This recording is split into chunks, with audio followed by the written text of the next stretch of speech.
খুব সংক্ষিপ্ত পরিসরে রাসূল সাল্লাল্লাহু আলাইহি ওয়াসাল্লামের জীবনী থেকে আমরা কিছু লাইফ লেসন নিয়ে আসবো। আমরা কি শিখতে পারি রাসূল সাল্লাল্লাহু আলাইহি ওয়াসাল্লামের জীবনী থেকে। প্রথম যেই লেসনটা আমরা উল্লেখ করতে চাই সেটা হচ্ছে রাসূল সাল্লাল্লাহু আলাইহি ওয়াসাল্লাম খুব বড় মনের মানসিকতার অধিকারী ছিলেন, বড় মনের, বড় হৃদয়ের অধিকারী ছিলেন। তিনি সবার জন্য ছিলেন। He use to think beyond the narrow borders. কখনো ন্যারো মাইন্ডেড ছিলেন। উনি সবাইকে অ্যাকোমোডেট করতে চাইতেন। তিনি আলামিন, বিশ্ববাসীর জন্য রহমত। He is for all and his teaching is for all.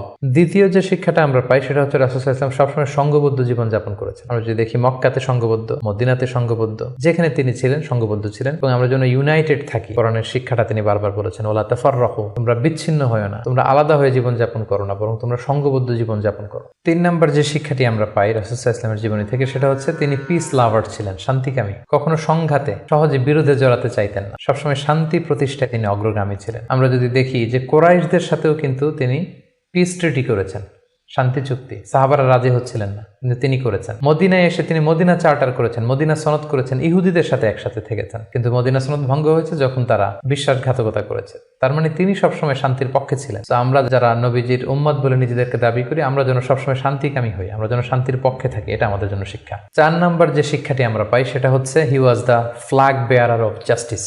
ন্যায় যেখানে, সত্য যেখানে, ইনসাফ যেখানে, জাস্টিস যেখানে, তিনি সেখানে। তার প্রমাণ আমরা দেখি 20 বছর বয়সে তিনি যখন যুবক, তখন তিনি হেলফুল ফুজুল নামে যুব সংঘ করেছেন। উদ্দেশ্য কি ছিল? মাআল মাজলুম দিদ্দাল জালিম। আমরা সবসময় মাজলুমের পক্ষে থাকবো, জালেমের বিরুদ্ধে। কোনো জালেম যেন কোনো ব্যবসায়ীকে, ভিনদেশীকে, কাউকে যেন ঠকাতে না পারে। মাজলুমের পক্ষে লড়বার জন্য তিনি এটা করেছেন। তার মানে ইনসাফ, জাস্টিস, ন্যায় পরায়ণতার পক্ষে তিনি সবসময় কাজ করেছেন। আমরা যেন সবসময় ন্যায় পরায়ণতার পক্ষে থাকি, এটা আমাদের জন্য শিক্ষা। 5 নম্বর যে ব্যাপারটা আমরা দেখি যে রাসূল সাল্লাল্লাহু আলাইহি ওয়াসাল্লামের পুরো জীবনটা যদি আপনারা খেয়াল করেন, সবসময় রাসূল সাল্লাল্লাহু আলাইহি ওয়াসাল্লাম একটা স্ট্রাগলের মধ্য দিয়ে গিয়েছেন। তিনি আল্লাহর নবী, শুধু নবী নয়, শ্রেষ্ঠ নবী, আল্লাহর হাবিব। তার কাছে কোরআন নাজিল হয়েছে, তার কাছে ওহী আসতো, আল্লাহর সরাসরি সাহায্য তিনি পেয়েছেন, আল্লাহর সাথে কথা বলতেন। তারপরেও তার জীবন কিন্তু স্ট্রাগল মুক্ত ছিল না। সবসময় তিনি স্ট্রাগলের মধ্য দিয়েছিলেন।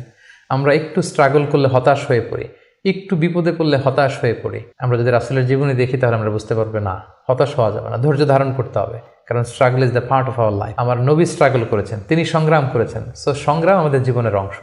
এই শিক্ষাটা আমরা পাই। 6 নম্বর যে শিক্ষাটি আমরা পাই সেটা হচ্ছে রাসূল সাল্লাল্লাহু আলাইহি ওয়াসাল্লাম ব্যক্তিগত জীবনে অত্যন্ত সৎ ছিলেন। যে কারণে যে কুরাইশরা রাসূল সাল্লাল্লাহু আলাইহি ওয়াসাল্লামের বিরোধিতা করত, তারাই রাসূল সাল্লাল্লাহু আলাইহি ওয়াসাল্লামকে উপাধি দিয়েছিল আস-সাদিক আল আমিন, সত্যবাদী, আমানতদার। যেদিন তিনি হিজরত করবেন সেদিন তিনি তার ঘরে রাসূল সাল্লাল্লাহু আলাইহি ওয়াসাল্লাম আলী রাদিয়াল্লাহু তাআলা আনহুকে রেখে গিয়েছিলেন। কারণ ওনার কাছে মক্কার অনেক লোকেরা আমানত রেখেছিল। সেই আমানতগুলো বুঝিয়ে দিতে আলী রাদিয়াল্লাহু তাআলা আনহুর 3 দিন সময় লেগেছিল। এত পরিমাণে ডিপোজিট ছিল, আমানতের বিভিন্ন জিনিসপত্র ছিল, সেগুলো আলী রাদিয়াল্লাহু তাআলা আনহু বুঝিয়ে দিয়ে তারপরে তিনি হিজরত করেছেন। কতটা আমানতদার ছিলেন আমাদের প্রিয় নবী। এবং ওনার এই ব্যবসায় আমানতদারিতায় মুগ্ধ হয়েই কিন্তু খাদিজা রাদিয়াল্লাহু তাআলা আনহা রাসূল সাল্লাল্লাহু আলাইহি ওয়াসাল্লামকে বিয়ের প্রস্তাব দিয়েছিলেন। তো তার উম্মত হিসেবে আমাদের উচিত সত্যবাদী, সৎ এবং আমানতদার হওয়ার চেষ্টা করা।